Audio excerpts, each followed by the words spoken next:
Bowling with the Fef. I encourage you to get fat. Your bowling stories. For all things the game of bowling. Every week. Helping bowlers. The hand collapses down. Live. And I'm going to try to bowl the best I can. 2,000 subscribers. 2,000 subscribers. I want to challenge Chad Nelson. Tom Corbett. Jason Belmonte. Let's do this.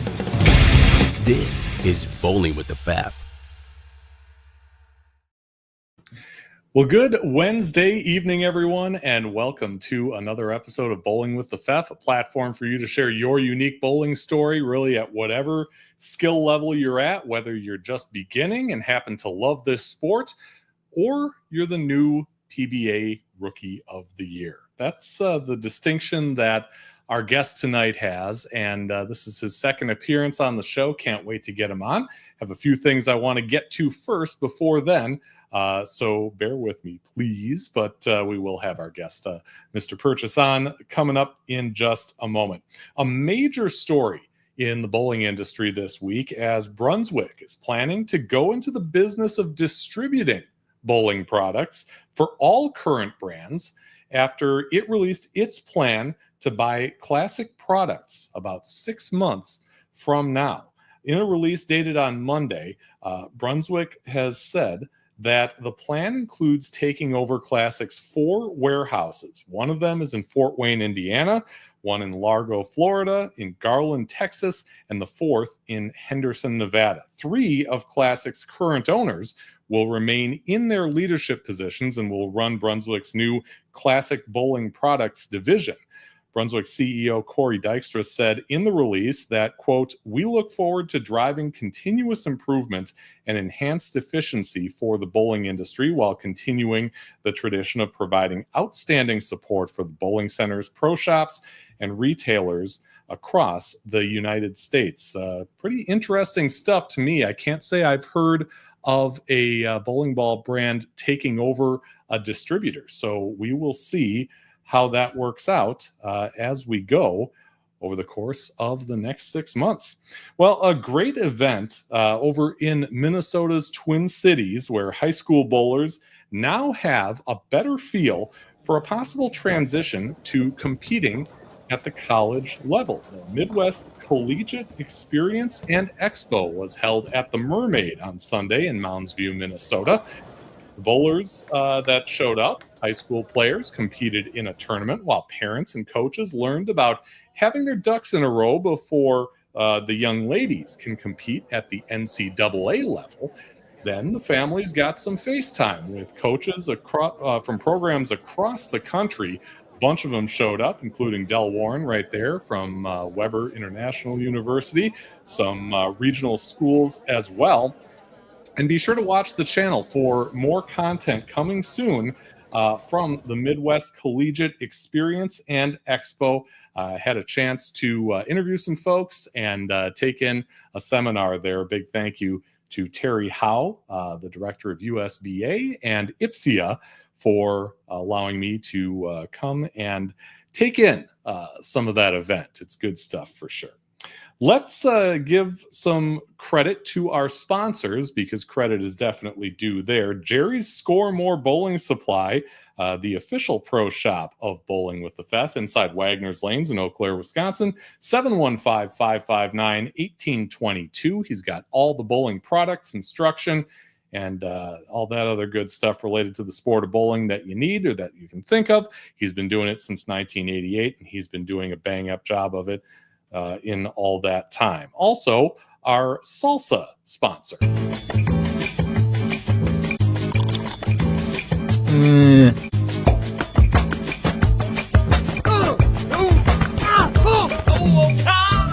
Raise your snack standards. Chip Magnet Salsa.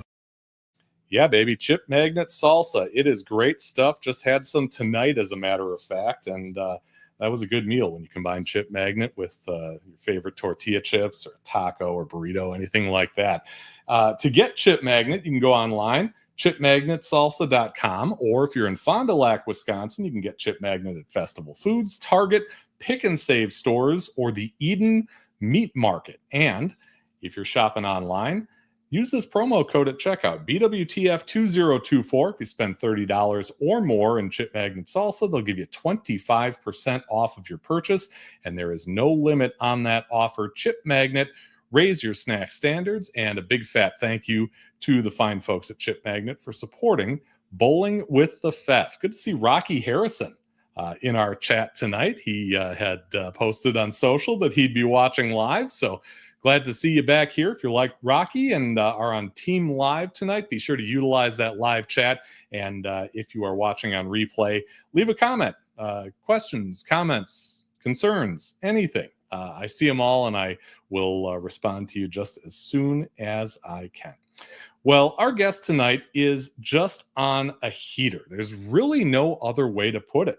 In the last 4 months, he's become exempt for the 2025 PBA Tour. He's been awarded the Harry Golden Rookie of the Year Award for 2024.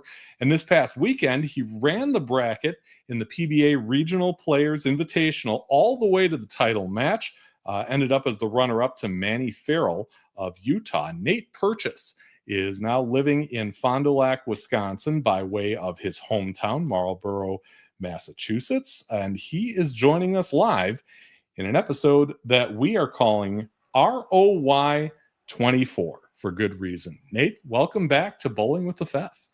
Thanks for having me again. I appreciate it. Yeah, it's great to have you here, and congratulations on all the success. It's been incredible. I do want to start with something else, though. I mean, it would kind of behoove me to mention that you're a Brunswick staffer and have been for a while. So with the news about Brunswick acquiring classic products, I got to ask off the top, do you have a reaction to that? And how does that affect you, if at all? I really don't. It really doesn't affect me one bit. I mean, it's just another product company we can maybe use for upcoming tour season for the next few years. So, I mean, I'm really looking forward to this accusation that Brunswick has. And, hopefully there's some products that I can use and promote well that will help out Brunswick as well as classic products. Yeah, for sure. Interesting stuff to be sure. Okay, let's get into the RPI. How did you qualify for this event? And kind of walk me through this. It looked like you were, I think, the 18 seed, kind of moving your way through this bracket, and eventually you find yourself bowling for the title. Yeah, so to qualify, you have to finish 1 through 4, like the top 4 positions in the Regional Player Invitational, which is, a tournament we have once a year. They take top 4. If you're not in the top, as long as you're not top 50 in points, certain requirements, etc. with that. So I was lucky enough to finish first in points for the region. So they take the top 10 point getters as well. So I finished first in the points for the Midwest. So I automatically qualified for the Regional Players Invitational. And ultimately, the way it started was not great. I was minus 33 after the first block. I believe around 80th place after overall with like 90 bowlers in the field. So almost dead last. With 12 games to go and about 150 pins behind the cut. So changed the game plan, switched to urethane.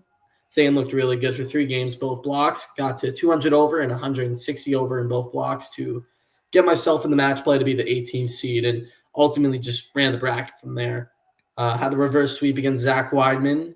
Had a very thrilling match against Evan Nash that came down to the 10th frame, and an unfortunate stone 8 against Tim cost him the match. And then another good match against Tim Foy Jr., who's been a stud in the East region, recently won East Player of the Year. Another thrilling match with Trey Ford, the 3rd, where I struck out in the 10th to get myself a championship bid, and ultimately All-Steam lost there, and Manny Farrell, who deserved to win from the beginning, ultimately won the whole thing. Yeah. I read that he's only been bowling for like 5 years. I guess, what do you see in him? You went against him. Do you see maturity that's past, beyond those 5 years? Or do you feel like he's just still kind of finding his way, and we may see a much better Manny Farrell coming up in the years to come? I believe this is just a start for him. I mean, the kid's good. He's qualified for PBA Junior National before, so he's definitely proven himself, at least in the youth rank. So I believe just this Regional Players Invitational is just the start for Manny. I believe he's going to bowl a few national stops. I wouldn't be surprised if you see his name closer to the top of the leaderboard, but I mean, I'm excited to follow along with his journey and see how he does develop. Yeah. To make that climb into a cut and making the bracket from as far back as you were, it takes a lot. It takes skill. It takes, toughness, I'm going to say. What was it like internally? What were you thinking at the lowest point, that pushed you to succeed and, get into that cut and make a run?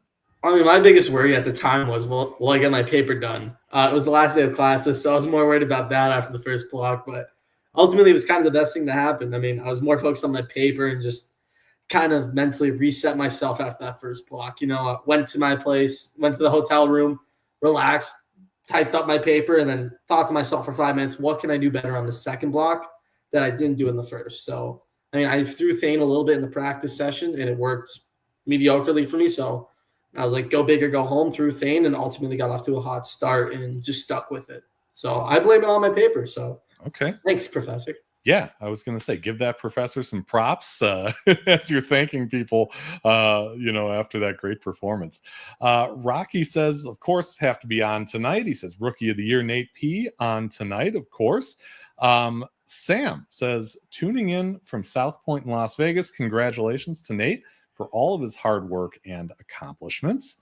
And then you've got Brian Hirsch Bowling. Hello, Fef, and hello, Nate. So you've got the fans on your side, because of all these accomplishments.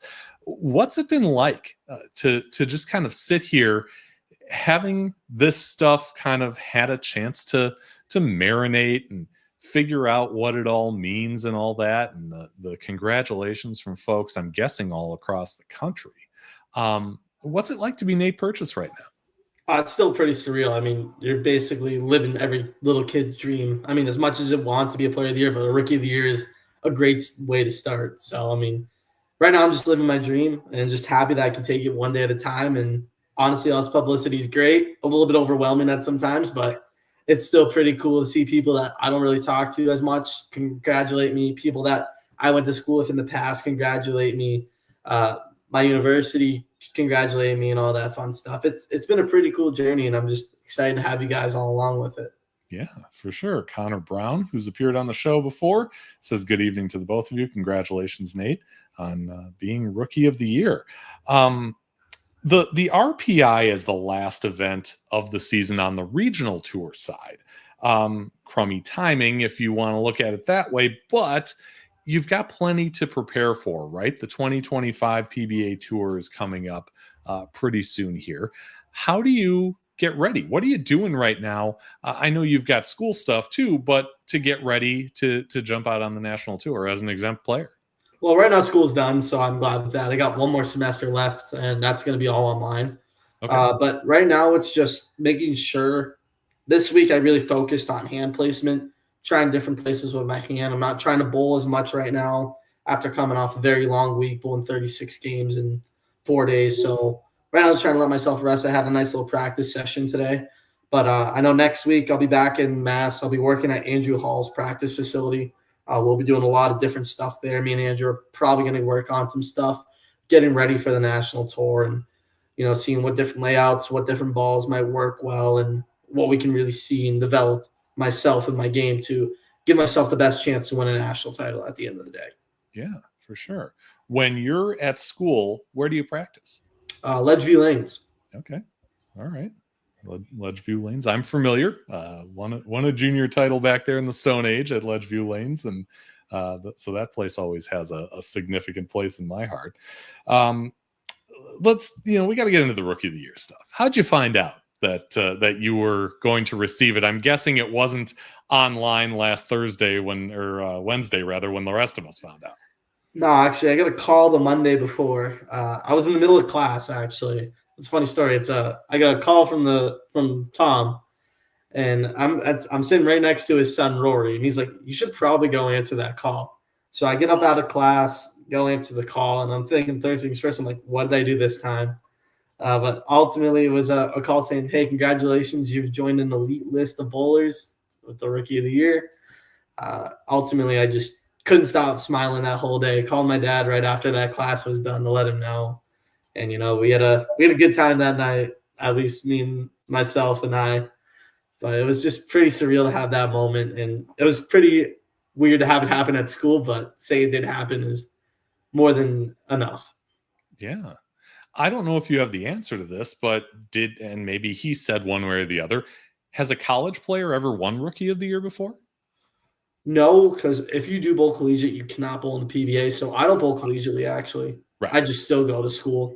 I should say college student. Yeah. Yeah. I mean, there's definitely been some younger guys that won, I believe, like Pete Weber, Norm Duke have won at 18, but I'm not 100% sure if anyone has won while they are still in college. I believe I'm one of the few, if any, to ever do so. Yeah, sure. I kind of took a wild swing because I know Big Toph is in your area, and had to ask him what he thought about that. He said, hearing him win Rookie of the Year for the PBA was amazing. He said, I would never have known that I have a mentor, a friend, and a coach that would win Rookie of the Year for the PBA. He says, very proud of him and all his accomplishments. Like I said, Big Toph has come on the show before. I would take a crack at his last name, but I have forgotten the pronunciation of it. Like Szynski or something. Yes, something like that. Shansky. Toph, if you're watching, maybe you can correct us. But tell me about what it's like, to hang out with him, because he came on the show. I didn't know him personally before this, but he seems like a really good dude, and he's got a great personality. Yeah, he's a very fun kid. I mean, I have nothing but respect for Topher. I mean, I know he's going to do great things no matter what he does. I mean, there's definitely a few things we've talked about on what we can change to make him a little bit better as a bowler, both mentally and physically. But overall, this kid's off to a great start. Very nice, very just honestly down to earth. He knows what he's talking about and all that fun stuff. But like I said, every bowler has a few things they want to change, and every bowler has those things that other people see that they need to change to be better. Yeah. Was there kind of a kinship between the two of you because you're both two-handers, or did that really not factor in? I mean, we've been friends since I pretty much moved out here to Wisconsin, the bowl stuff. So we've known each other. I mean, ultimately, I've known his game for, 3-4 years now, something like that. But I mean, yeah, there's definitely a friendship and all that fun stuff out of it. Yeah. Yeah. Like I said, good guy, and glad that when I reached out, he was someone who knew you and could react to that stuff. So Brian Hirsch says Cortez Schenk won last year. That's true, from the Southwest. And he agrees. Big Toph is a great kid. I'm sure Brian's had plenty of run-ins with him at JBSTs or WYBTs, as he is avid on those tours. 3 years ago, you were on the show. And back then, we had you on with the coach who recruited you, Sean Walkner, and he recruited you to UW Whitewater. What happened from then? How was your experience at Whitewater? Were there any lessons in that? How would you rate that experience? Honestly, it was not a great experience for me. I mean, a lot of things I want to fix and a lot of things that it was kind of 50-50. I feel like at both sides, I never got my fair chance. And personally, I came in with an ego, so a little bit's on me and a little bit's on them. Mm-hmm. But ultimately, you learn and live. I mean, one thing I will say I'm grateful for Whitewater and college bowling is learning how to get left. If it wasn't for that, I probably would never learn how to get from the ball return, learn how to get left, and get comfortable in those uncomfortable situations. So I do owe a little bit to Whitewater for that. But as for myself-wise, I just didn't have the greatest experience. I mean, at the time, it was just going through coach leaving at the time and all that fun stuff. It was definitely taking on my mental toll. Yeah. Was it a deal where you talked about not getting the chances you might have expected? Did you not bowl with the varsity team? Did you not bowl at all? I got my chances at varsity, and I will say, like I said, my ego did get a little bit in the way. I did have a huge ego going in there, being a freshman, coming off one of the first PBA junior shows, going into this the coach is saying, hey, he's probably the biggest recruit we've ever had. Like, there's definitely some sort of swag I had there, and ultimately did cost me some good friendships and all that fun stuff. But I mean, ultimately, just everything that happened happens for a reason. So I really can't thank Whitewater enough, and I can't hate Whitewater enough for everything that's happened to me. Yeah. Luckily, we do have Big Toph's father, Shashansky. And he says that Big Toph and the fam are so proud of Nate. You've met his family then too. Yes, I love them as a family. They're always there at my sweepers and all that fun stuff. So it was pretty cool. Yeah, for sure. Team Coaster Bowlers. Patrick Dombrowski says, two-time RPI champion. Yeah, congrats on Rookie of the Year. You know Patrick pretty well? I do, actually. We bowl a lot of regionals together. So very nice guy, very humble. I mean, we do got to plan on going to like a Cedar Point or something together. So that's on the bucket list with him. I know he's a big roller coaster guy. All right, good deal. Yeah, in Ohio, right? Yes, sir. Yeah, for sure. Okay, so you're in the midst of that maybe not so great experience at Whitewater. What are the considerations then as you're going through that? Did you know you were going to leave when you ended up leaving? Was there a part of you that wanted to, stick it out there?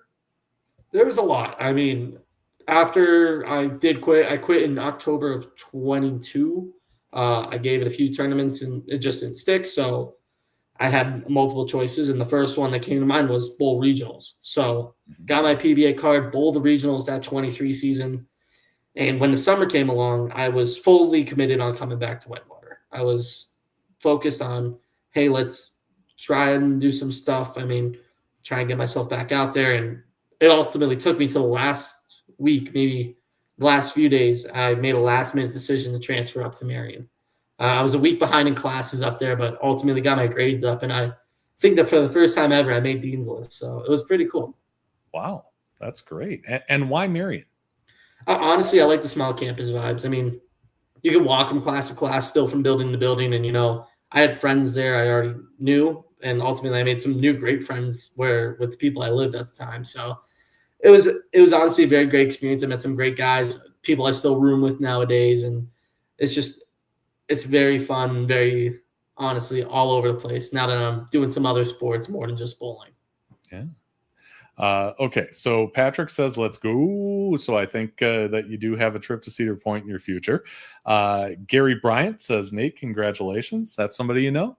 I do not, but I appreciate it, Gary. There you go. And Steve Klumpkin, Coach K, says, nice bowling in Reno. Good evening, guys. And we both know Coach K, and that's a good opportunity for me to pop up his little promo here for the Coach K scholarship. He did provide a bowling pin that's in the background that has signatures from Jason Belmonte and Jesper Svensson and Kyle Troop, who you know well because you guys won the doubles event in that PBA junior final. But bit.ly/Coach K scholarship is the place to go. He raises money to help benefit students at Wichita State University, his alma mater, that could use a little help. Very nice guy too as well. Yeah. Solid game. I love watching him. Oh, it's so smooth. Watch all these ball reviews for Storm with him in it. Yeah. Such a smooth game. Yeah. I want his balance for like a day. Just one day. All right. So if memory serves, you mentioned that when you were about to head to Whitewater, you said Rory Clark was going to be your roommate. And Rory, of course, as you mentioned, is at Marion right now at the same time that you are. What did that have anything to do with it? Did one of you go first and the other one followed, or was that just kind of a stroke of luck? I mean, Rory went first. He told me that he was leaving in like April.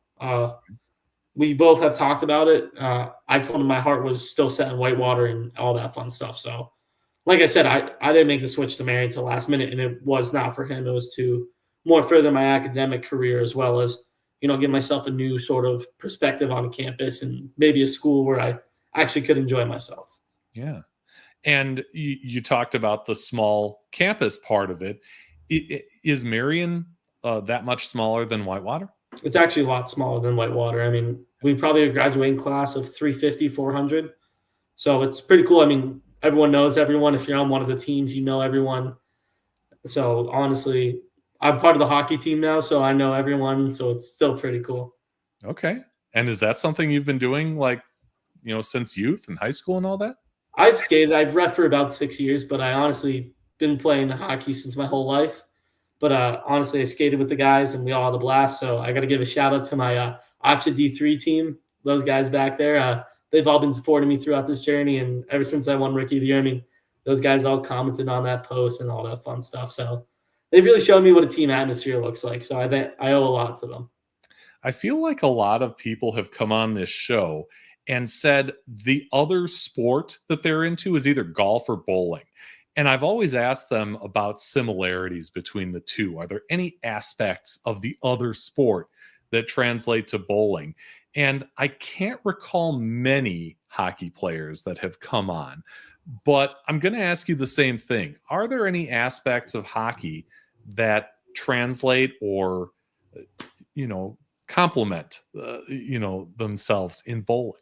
Yeah, the mental toughness for sure. I mean, you got to be able to know when you made a mistake, prove off that mistake, and just be there for the guys. I mean, personally, I made a bunch of mistakes my first few games, and they helped me out through the mistakes, and we live and learn, and we got better as a team. So just all those mental grinds and all that fun stuff. It's more than just the physical part of the game; it's also the mental part.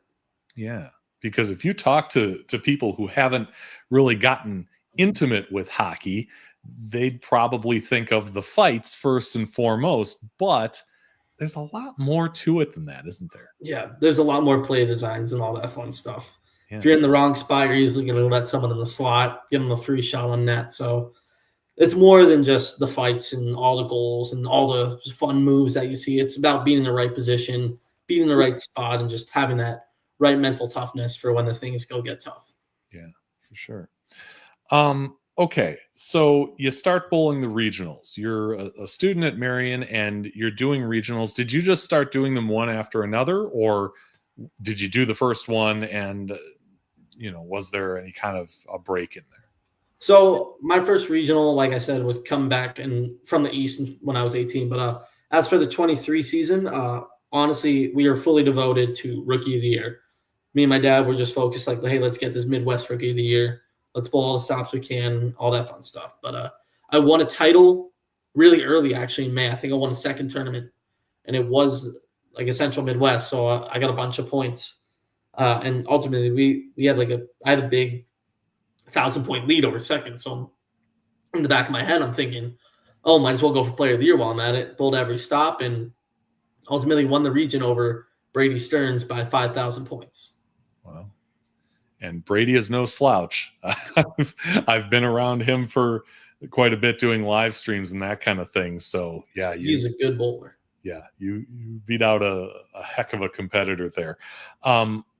When you talk about your dad and you were kind of gunning for Rookie of the Year, what does that look like off the lanes? Is there a lot of focus on that? Is it just a thing during before and after tournaments, or is there something you do in concert with your dad to give yourself a better chance at it? I mean, it's just honestly just taking it one shot at a time was a big thing. I know we have set our goals from the beginning of the year about what we want. I mean, we always set a doable goal, a middle goal, and something that could be done, but very high key kind of goal. So honestly, we believe the doable goal was Rookie of the Year. We set our midterm goal to be capturing 1 to 2 titles this season. And then ultimately the main goal was Player of the Year. So we had our 3 goals, and ultimately all 3 goals came to success. So hopefully I can do that next season. Yeah. When you sit there not having won a title yet and talking about these goals and trying to speak them into existence, I would imagine there are a lot of people who do the same thing but never get there. What does it feel like? And I know it's special to win, but what does it feel like when you've kind of had that as a plan, as a goal, and then it happens? It's just relieving. You have all this hard work, dedication, all the fun stuff that you've been doing on and off the lanes. It all just felt like there was a burden lift off my shoulder at that point. To be the second one to ever win Rookie and Player of the Year in the region was just a dream come true. And just all the hard work that I had, all the dedication, all the blood, the sweat. I mean, some tears were even shed when I won that first title, but just to have all that fun stuff and have all the accolades to my name is just pretty cool. Yeah. Did it come down to the last event or two? You said you were above Brady by 5,000 points.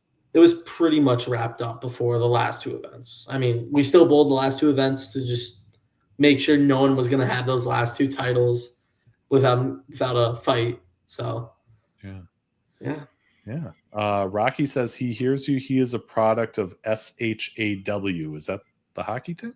I think it's the Southeastern Hockey Association. I believe in Wisconsin. I don't know. All right. But, Southeastern Hockey Association of Wisconsin. I believe it's more men's league and all that fun stuff. So it's a little different.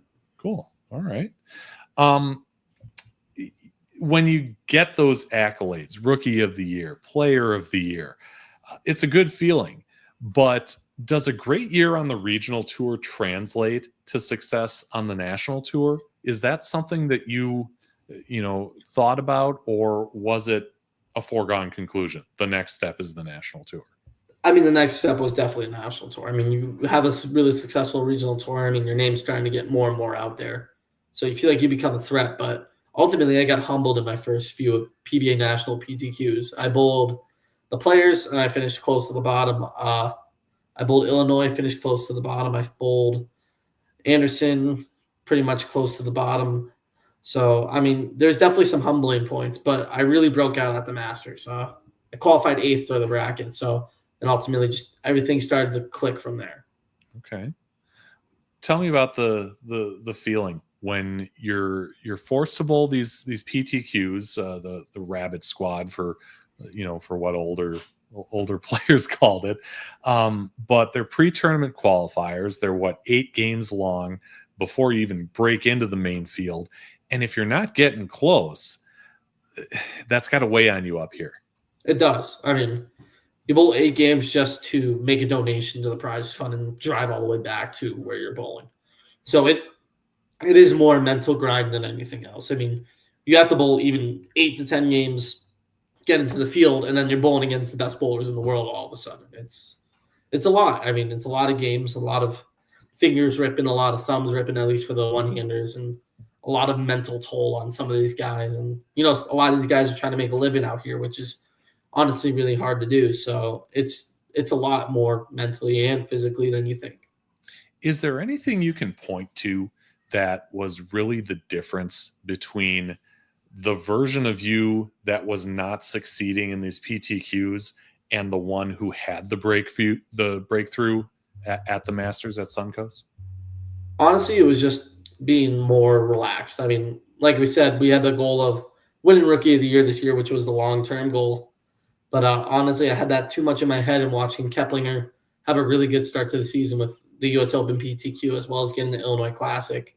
I knew that was pretty much, I thought at that point, wrapped up. So I was bowling the Masters kind of just relaxed and all that stuff. And going out of the PTQ World Series of bowling was just another relax to me. Having 2 really good majors, everything just seemed like relax. I can be out here. I can bowl against these guys. And you know what? I can really make a name for myself. Yeah. Rocky says he's 45 now, so that was many years ago. The hockey thing, that is. Are you a scoreboard watcher, or were you before? I am. I still am. I mean, I can pretty much do bowling math and pretty much scoreboard math, all that stuff. I mean, you honestly have a set of few guys that you want to watch and just see how you're doing, pace them, if anything. And if you believe a number is going to be around that number, just try and get 30 to 40 pins past it if at all possible. Yeah. Has it been something you've ever questioned?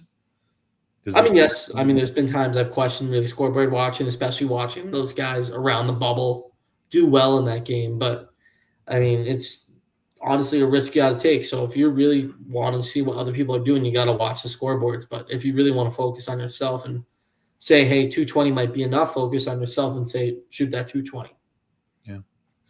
If the Masters was the breakthrough that kind of told you, okay, I can do this, what did it take to catch up to Alec Keplinger, who, as you said, was doing pretty well from the jump? Honestly, just have a really good World Series. I knew there was 4 events in that. We have the Cheetah, Scorpion, Shark, as well as the World Championships. So I felt like I needed a really good World Series, and ultimately I did. I mean, I made 3 out of the 4 cuts. I lost all my matches in 5 and took all my matches to 5. but ultimately just slacked a little bit in the World Championships where I felt like I could have easily made that show. Yeah. It, pretty notoriously moved from Milwaukee to the Thunder Bowl outside of Detroit, Michigan. Had you bowled there before? Were you familiar with that place? Yeah, we had a lot of Team Masters tournaments there, and Junior Gold was there, so definitely had some experience with that center. I liked that center before we even got into it, so I felt a little more comfortable in that Thunderbolt than anywhere else. Yeah. What was it like to kind of deal with those varied patterns and the format that kind of takes you through an entire, a week or two, with these little events kind of stretched out into the grand finale, the World Championship? Yeah, it was a grind. I mean, every tournament's basically a grind, but this one was a huge grind. You had 45 games of qualifying just to be in the World Championships and 15 different games of qualifying for 3 different animal patterns, which was mental grind itself. I mean, hell, you could have a really bad tournament for the first 15 games, and all of a sudden you bowl the next 30 games and you're all the way up to the cup. It's totally different format, and I loved it. I mean, you could be really bad at short, really good at medium, and really good at long, and all of a sudden your name's in the World Championship. So, yeah, I mean, it's a grind. You got to just be there for every game, every shot, and just be ready to make the moves when you need to. Rocky brings up something that I was actually going to get to next. He says Thunderbolt is 1,000 times better than Bolero Wauwatosa, and I can recall being at Bolero Wauwatosa for that second World Series and hearing the rumblings that, okay, can't get the ball through the heads, gonna have to loft the heads, the pattern's not holding up in the heads, and they're older lane panels and all that stuff. Is Thunderbolt better in that regard? Does the pattern hold up a little better in the heads, or are you still trying to really get it through? I think it's a little bit better in the heads. I mean, I bowled the PTQ for Wauwatosa. Didn't really do well, but I also didn't really know much about my game at that time. So honestly, though, I felt like Thunderbolt personally, it's not as much friction towards the end of the pattern. I mean, yeah, there is friction, but there's not as much friction. So I felt like it was a little more controllable at Thunderbolt than it is at Bolero Wauwatosa. Okay. Do you still throw spares with a blank bowling ball? No, I changed that. After Jonesboro, I actually drew up 2 really big holes in my spare ball. So something I've been changing, and honestly, it's been helping the spare game. So I really can't complain with it. Yeah.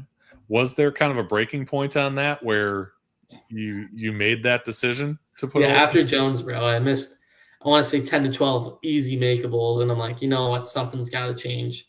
And I also got rid of the way I used to go backwards and forwards right after that tournament. So I felt like Jonesboro kind of really helped me realize that I don't need to do all this stupid shenanigans and all this stupid no holes, the stupid backup thing. Just simplify the game and just play a little smart. So, I mean, I've been doing that, and I mean, the spare percentage has gone up, as well as the strike percentage when getting left of 35. Okay. Are those the kinds of things where you need a bunch of reps to give yourself the confidence to utilize those tools in competition, or was it just something you could just go ahead and start doing? For me, it was just something I could really hop right into. I mean, I knew my spare line from what I was doing. I don't put my fingers all the way in for my spare ball, so it's only to my first knuckle, so I can really still knuckleball it down the lane. As for the way I loft, that one took a few more reps just to find a way to symbolize it, get comfortable with it. I mean, it didn't really take that long, like I said, but it still took more time than my spare ball would. Yeah. At what point during the season did you think you really had a shot at Rookie of the Year? Was there a point? When I made the World Championships and Alec Keplinger did it.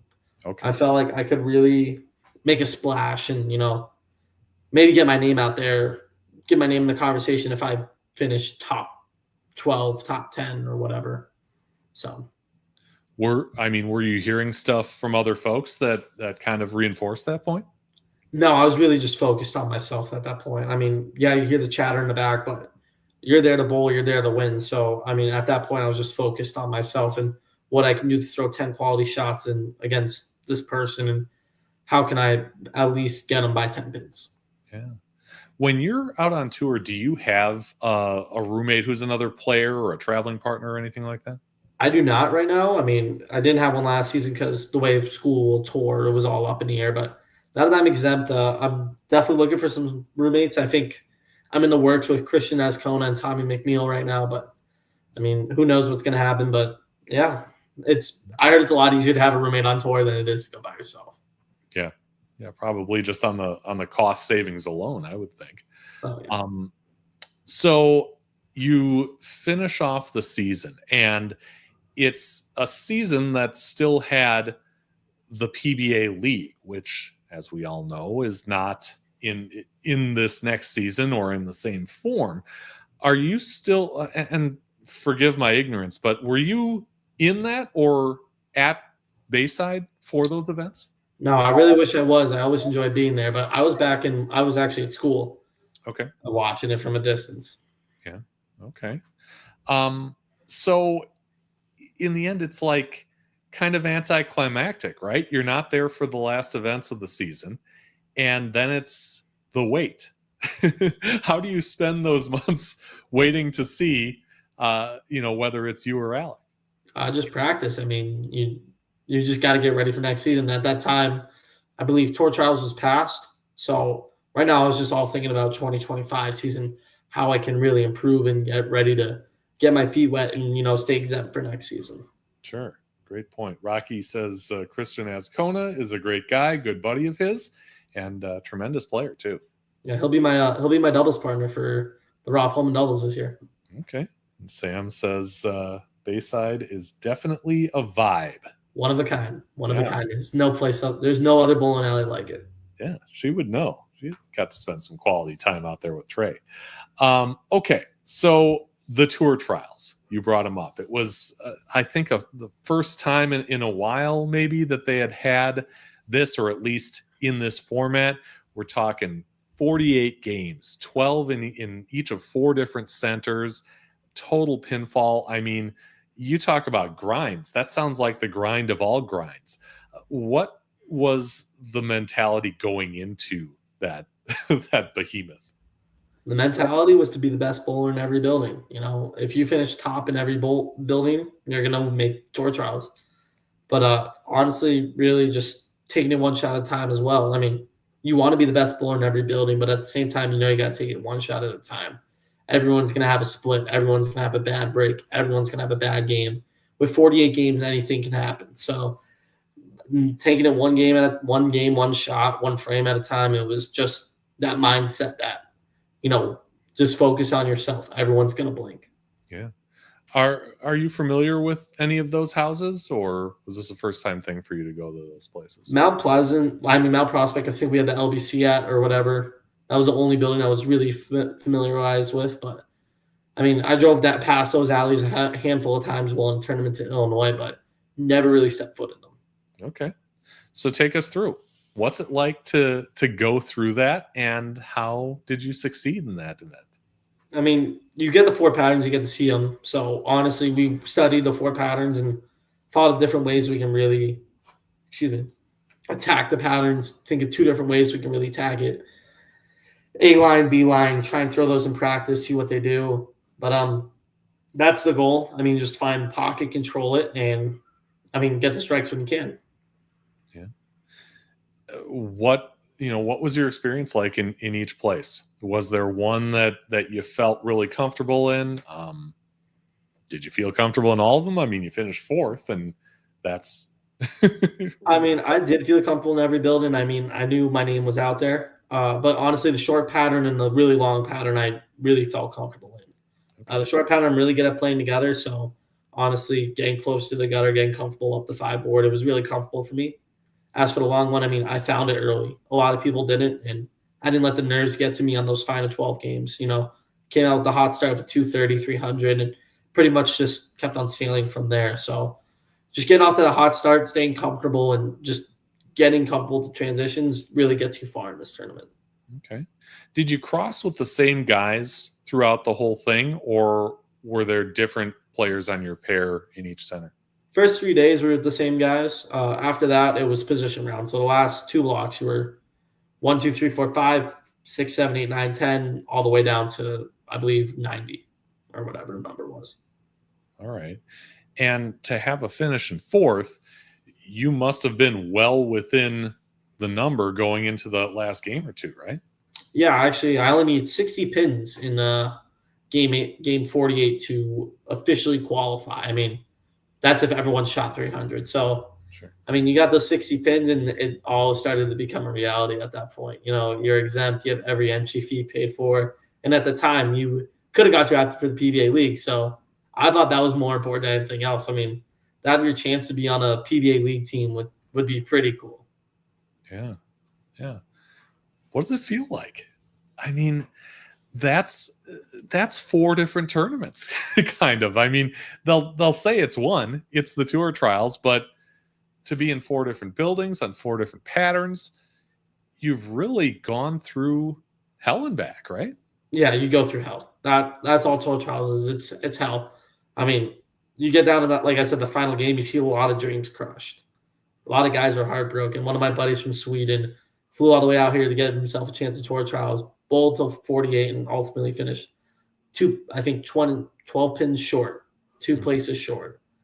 Like it's a mental grind. I mean, for some of the guys, it's heartbreaking. It's like your dreams are crushed at that point. But for some guys, like the top 12, it's, hey, I'm still living my dream. I can really be out here and really make a name for myself and this PBA. So take advantage while I can.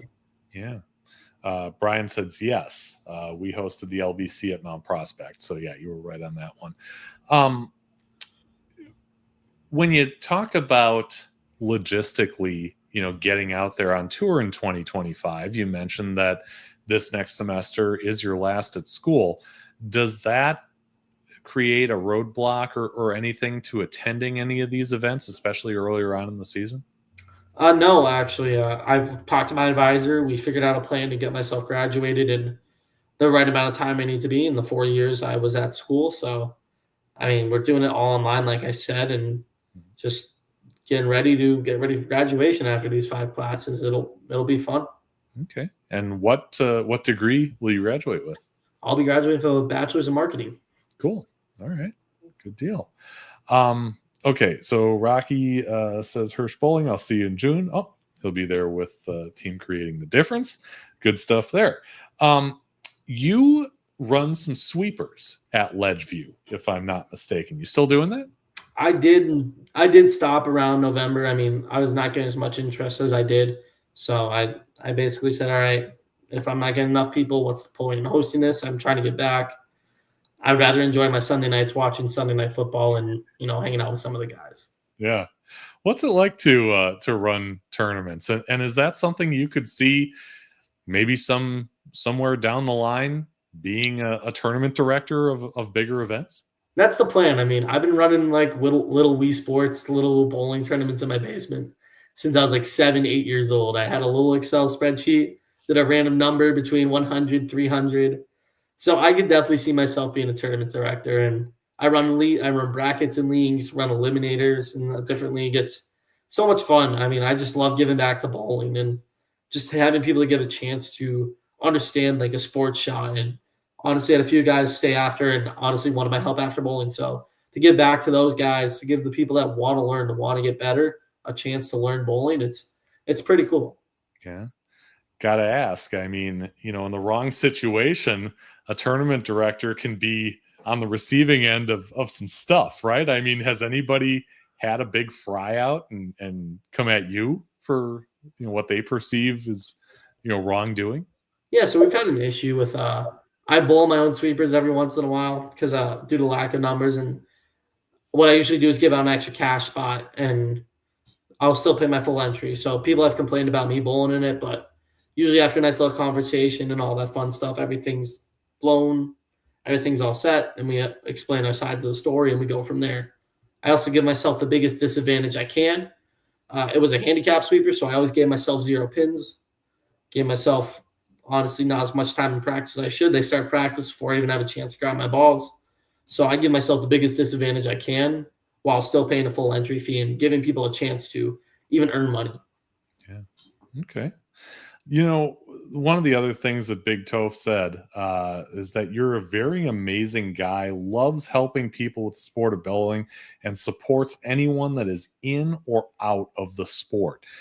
Do you think that, what people see of you on the lanes is representative of who you are off the lanes, or is there a difference? I do believe there's a difference. I mean, in bowling, when I'm on the lanes, I have this killer mindset. I'm going to beat you. I'm more focused on beating you than I am helping you at the time. But you get me off the lanes, I'm always there to answer your questions, all that fun stuff. Like if you have any questions about PBA or what should I have done on this pattern, I'm always there to answer it. But when I'm on the lanes and I'm bowling against you, especially in a PBA event, I'm focused on beating you and beating everyone else in the field. Yeah. I can think of 3 guys off the top of my head that I would classify in that way. Pete Weber, Tom Hess, Marshall Holman. Yeah. Pretty good company to be part of. Yeah. Yeah. Is that intentional? No, I mean, I love the sport of bowling. I love giving back. But at the same time, I want to be the best bowler I can be and be someone that could ultimately take advantage of everyone in the bowling world and be the best. Yeah, for sure. All right. So it's been 3 years in the making, because the first time you came on, I had a brain fart, forgot to do this. So let's get into this part of the show right now. Let's go off the sheet. Challenge a bowler to appear on a future episode. I would like to challenge Will Madfield. I would say Diana Zavulova. The better Russo, Lauren Russo. We're looking for anyone who has a passion for the sport and a unique story to tell. Did you notice that most of the video in that was from the Masters? I did. I saw the background. I was out there bowling the OCs, and we got to go, over that chunk of a week and take the time that we weren't bowling to check out some of that. So I had a video camera with me and took in some of that action.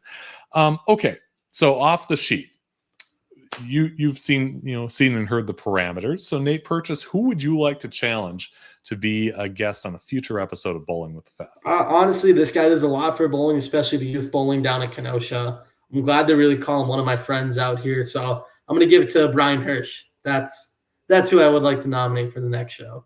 Yeah, that would be fantastic. He hasn't been on before, but we've certainly done enough messaging on social media and such. So Brian, if you're up for the challenge, Nate would love you for it. And you know where to find me. I mean, you know my Facebook account, and I'll email all that good stuff. So don't be a stranger.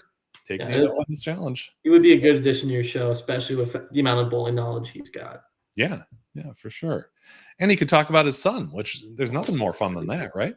No, not much more fun than that. I tell you, my dad brags about me all the time. So there you go. Cool. Well, let me quick talk about our next live streams. Oh, wait. Oh, look at that. It's an interactive show. He says, there we go. So that means he's probably verbally committed as it is right now. Yep. That's all it takes. Brian, I will, I'll talk with you offline, and we'll figure out a date and time and all that good stuff, and we'll get you here. Our next live stream coming up this Saturday, the Adult Holiday Match Games on Saturday, December 21st.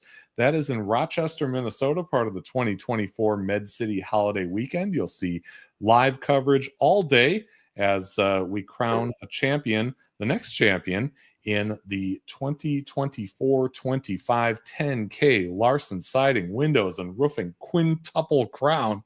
Those are the previous winners. 2 more to go, including that holiday match game. So you'll see all the live coverage here on the channel. And after that, on the 30th, you may not recognize this name, Simon Kimber, as being one of the most recognizable in the sport. But I'm guessing most of you out there know of the app that he developed, 10-pin toolkit. It's probably one you've heard of a time or two before. We'll talk about how all that came to be and what it does on the 30th, a little bit earlier in the day, 4 o'clock Central, to account for the time difference, as Simon will be joining us from the United Kingdom. Brian says, Mason and Amber just got home from bingo at the school and says hello, and we love you. Very cool. You got the support of that whole family. That's awesome. Yeah. Nate, it has been a pleasure once again having you on for the second time. I really appreciate the time. And let me give you a hearty congratulations for all that stuff. Thank you very the much. Awards on the regional level and the tour trials, and now Rookie of the Year. It's been a great pleasure to get to know you and your bowling story. Thank you very much. It's been a blast being part of your show, as always. Hopefully we can do it again for the 3rd time in the future. Yeah. But right now, I really appreciate the opportunity to speak my story out there. Yeah, for sure. No, I would love to, and it'll be exciting to see how you do on the 2025 PBA National Tour. So good luck out there. Thank you. All right. And thanks, everybody, for joining us. We will see you again this weekend for the holiday match games. See you. Thank you for watching Bowling with the Fef. Pound the like button and subscribe button. It's the easiest way to support the channel, and it's free. Bowling with the Fef is brought to you by Chip Magnet. Raise your snack standards. And Jerry's Score More Bowling inside Wagner's Lane, the Eau Claire, Wisconsin area's leader in bowling supplies and services since 1988. Email bowlingwiththefef@yahoo.com with questions or to appear on the show. You can also reach out on your favorite social media platform.